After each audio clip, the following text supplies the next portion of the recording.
El 11 de marzo. El 11 de marzo. Es una pregunta muy interesante porque yo no sé si tú te acuerdas que en marzo del año 2023 vimos una crisis en los bancos pequeños y regionales en los Estados Unidos. En aquel momento quebraron bancos como por ejemplo el Signature Bank, el Silvergate Bank, el Silicon Valley Bank. Después cruzamos el Atlántico y como daño colateral de esa crisis bancaria en Estados Unidos terminó quebrando el Credit Suisse, que era uno de los grandes bancos suizos. Volvimos a los Estados Unidos y quebró, el último banco que quebró fue el First Republic Bank. En aquel momento esos bancos tuvieron una crisis que fue ocasionada por lo que se podría denominar como una tormenta perfecta. Primero, los tipos de interés comenzaron a subir como parte de la estrategia de la Reserva Federal para combatir la inflación, pero el efecto colateral de subir los tipos de interés es que muchos clientes de estos bancos decidieron retirar sus depósitos bancarios, retirar sus cuentas de ahorro, sus cuentas corriente, porque tenían una muy baja remuneración y transferir este dinero a lo que se conoce como Money Market Funds, que son fondos de mercado monetario. Como los tipos de interés subieron, los Money Market Funds están invertidos en bonos del tesoro, que tienen rendimientos entre el 4 y el 5%, porque las tasas de interés están altas. Entonces la gente la tenía muy fácil en decidir si mantener cuentas de ahorro al 0,02% o irse a un Money Market donde pueden retirar el dinero cuando quieran, pero que les ofrece un rendimiento entre el 4 y el 5%. Total que esto afectó a los bancos pequeños, salidas masivas de depósitos, pero no porque hubiese un pánico, sino porque los clientes estaban buscando una mayor rentabilidad. Pero en el proceso lo que ocurrió es que la mayoría de estos bancos pequeños y regionales, igual ocurre con los demás bancos, pero especialmente delicado es en estos bancos, ellos tienen en su cartera de inversiones bonos emitidos por el gobierno de los Estados Unidos. Y aquí ocurre una cuestión bien interesante, y es que estos bonos, podrían ser bonos de deuda privada, aunque en este caso son bonos de deuda pública. Estos bonos tú los puedes contabilizar de dos maneras: como bonos hasta el vencimiento o como bonos valorados a precios de mercado. Cuando los contabilizas como bonos valorados a precios de mercado, si sube o cae su precio en bolsa, estas ganancias o pérdidas en bolsa se van amortizando o se van difiriendo a lo largo del tiempo. Pero cuando tienes una cartera de bonos contabilizada hasta el vencimiento, lo que en la práctica tienes es una anotación contable de un activo que te genera una rentabilidad por los cupones y del cual al final te retornan el capital o el principal. Por lo cual, si tiene oscilaciones en bolsa, esto está oculto, esto no se ve. Si tienes muchas pérdidas en bonos, no se ven porque los tienes valorados hasta el vencimiento. Esto fue lo que ocurrió con los bancos pequeños y regionales en los Estados Unidos. Tal como se aprecia en esta gráfica, tenían una cartera inmensa y tienen una cartera inmensa de bonos, la mayoría de ellos contabilizados hasta el vencimiento, por lo cual tienen pérdidas ocultas en el balance. ¿En qué terminó todo esto? Que cuando el mercado, cuando la gente y finalmente los clientes se dieron cuenta, estaban en bancos regionales débiles financieramente, que estaban atravesando un retiro masivo de depósitos, pero que además tenían pérdidas latentes gigantescas en su cartera de bonos. Si además de todo esto tú le sumas que en ese momento, ya no, pero en el año 2023, el seguro de depósitos cubría a los clientes de los grandes bancos, pero no cubría a los clientes de los pequeños bancos, entonces allí tenías el caldo de cultivo para una gran crisis, en este caso focalizada en bancos pequeños y regionales, y eso fue lo que llevó a la bancarrota a los bancos que acabamos de mencionar. El hecho es que para solucionar esta situación, en ese momento la Reserva Federal creó lo que se denominó el BTFP, que es el Bank Term Funding Program, que en ese momento se creó como un programa de liquidez a través del cual los bancos que lo necesitaran entregaban sus bonos y la Fed a cambio les entregaba dinero. Esto es lo que se conoce como un repo inverso. En el fondo, estos bancos tenían pérdidas en su cartera de bonos. Si los vendían, las pérdidas se materializaban y las pérdidas podían ser tan grandes que el propio banco podría quebrar técnicamente.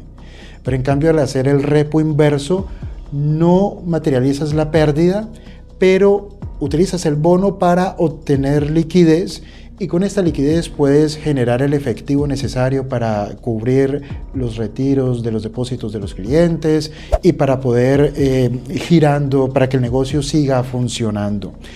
¿Cuál es el problema? Que ese programa de liquidez finaliza este próximo 11 de marzo.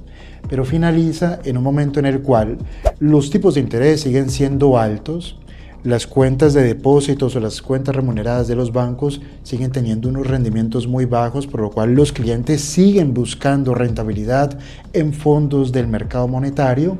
Pero es que además aquí le tenemos que meter un ingrediente adicional, y es que los bancos pequeños y regionales en los Estados Unidos están cargados de muchos bienes inmuebles comerciales, locales comerciales, espacios para oficinas, naves industriales, etc.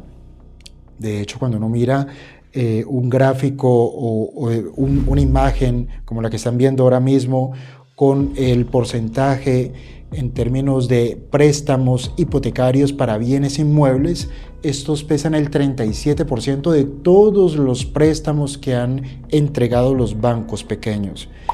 Si nosotros vemos durante los próximos 2 años, de estos préstamos para bienes inmuebles comerciales, se tienen vencimientos por valor de 1,4 trillones de dólares en términos anglosajones, o 1,4 billones de dólares. Es el tamaño de la economía española lo que se vence en términos de préstamos inmobiliarios para bienes comerciales los próximos 2 años. ¿Cuál es el problema? Y yo creo que aquí está la clave de todo esto. Como los tipos de interés son altos, estos préstamos se suelen realizar a 5 o a 10 años. Es decir, que la rotación o la refinanciación está cerca. Corta pausa para recordar que están abiertas las inscripciones al Personal Training Week. Para los que no lo sepan, este es un entrenamiento presencial e individual de 4 días, a través del cual los alumnos estarán aquí conmigo aprendiendo a invertir. Es totalmente personalizado. Los que quieran conocer más detalles, escríbanos un correo electrónico a info@invertiraprendiendo.com con el mensaje Personal Training Week. Y la mayoría de los tomadores de estos préstamos fueron gente que hace proyectos para centros comerciales, etc. Ellos, cuando se les venzan estos préstamos, tienen que refinanciarlos. Cuando los tomaron la primera vez, los tipos de interés eran cercanos a 0. Ahora que los tienen que refinanciar, los tipos de interés están en el 5, en el 6 y en el 7.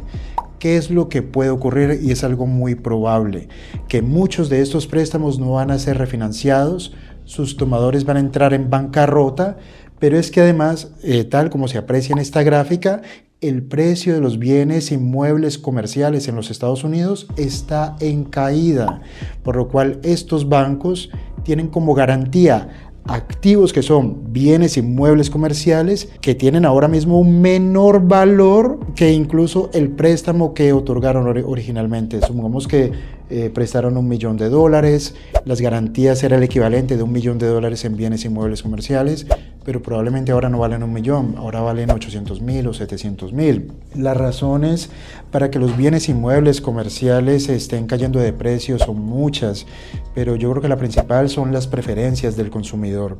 Después de la crisis provocada por el COVID, apareció el teletrabajo, mucha gente estaba en confinamiento, pero muchas empresas vieron virtudes en el teletrabajo o en el trabajo a distancia, y también muchos trabajadores ahora prefieren trabajar en sus casas, manejar su tiempo si es que lo pueden hacer.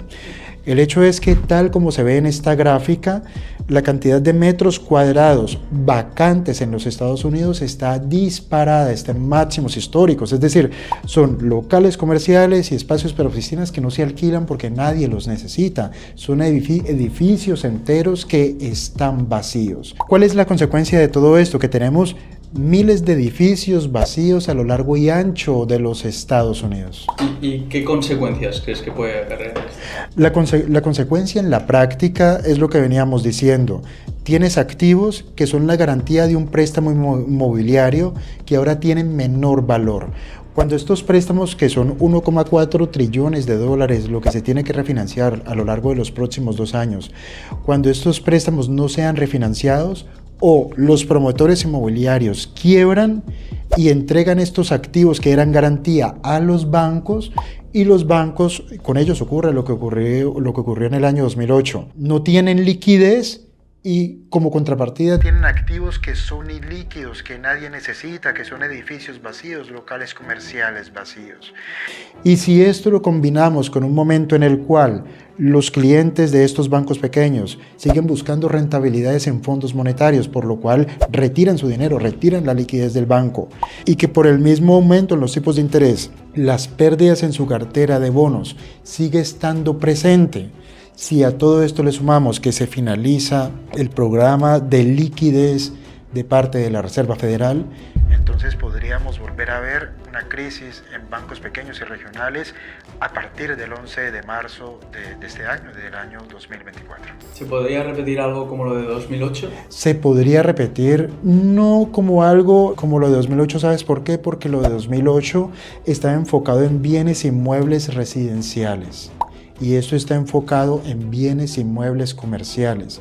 Los activos inmobiliarios comerciales solamente valen el 2% de la economía de los Estados Unidos. Los bienes inmuebles residenciales creo que valen el 30%. Pero es que además, aquí esta es la connotación negativa, que es más fácil vender una casa o un departamento o vender un local comercial. Es más fácil vender una casa porque la gente necesita sitios para vivir, pero no necesariamente tú estás buscando un local comercial para vender, no necesariamente. Entonces, el problema es el tema de la liquidez, las pérdidas latentes y los fuertes préstamos asociados a bienes inmuebles comerciales, que podría todo esto formar otra vez una tormenta perfecta como en el año 2023, localizada o focalizado en bancos pequeños y regionales. Entonces allí, por ejemplo, si uno lo mira en términos de oportunidad, por lo menos yo, lo que miraría no son bancos individuales. Por ejemplo, hace poco nosotros mirábamos juntos lo que está ocurriendo con el New York Community Bank Corp. Es un banco que llegó a caer más del 80%, pero que al momento de grabar este video, el día de ayer, se recuperó más de un 100% en un solo día, una gran volatilidad.